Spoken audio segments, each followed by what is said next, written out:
So I'm gonna show you a quick guide on how to use Whop.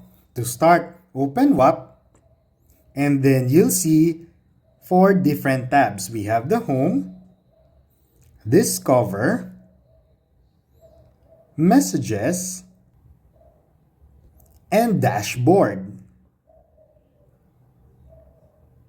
So let's check Discover first.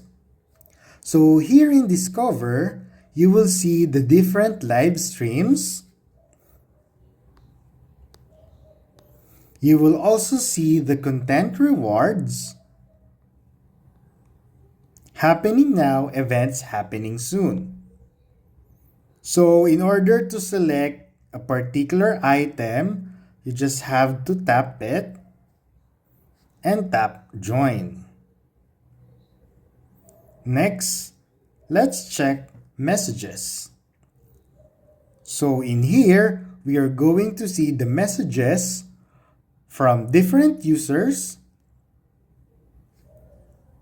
So tap the message. Next, let's go to dashboard. So here in the dashboard, we also have different content like the different tabs. If you scroll to the right, we have the different buttons such as learn more for the new content rewards app and get paid to post.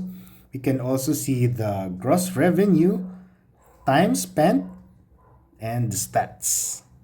Okay, so let's try the payouts tab. So in here, you will see the Whop payments, the balance summary.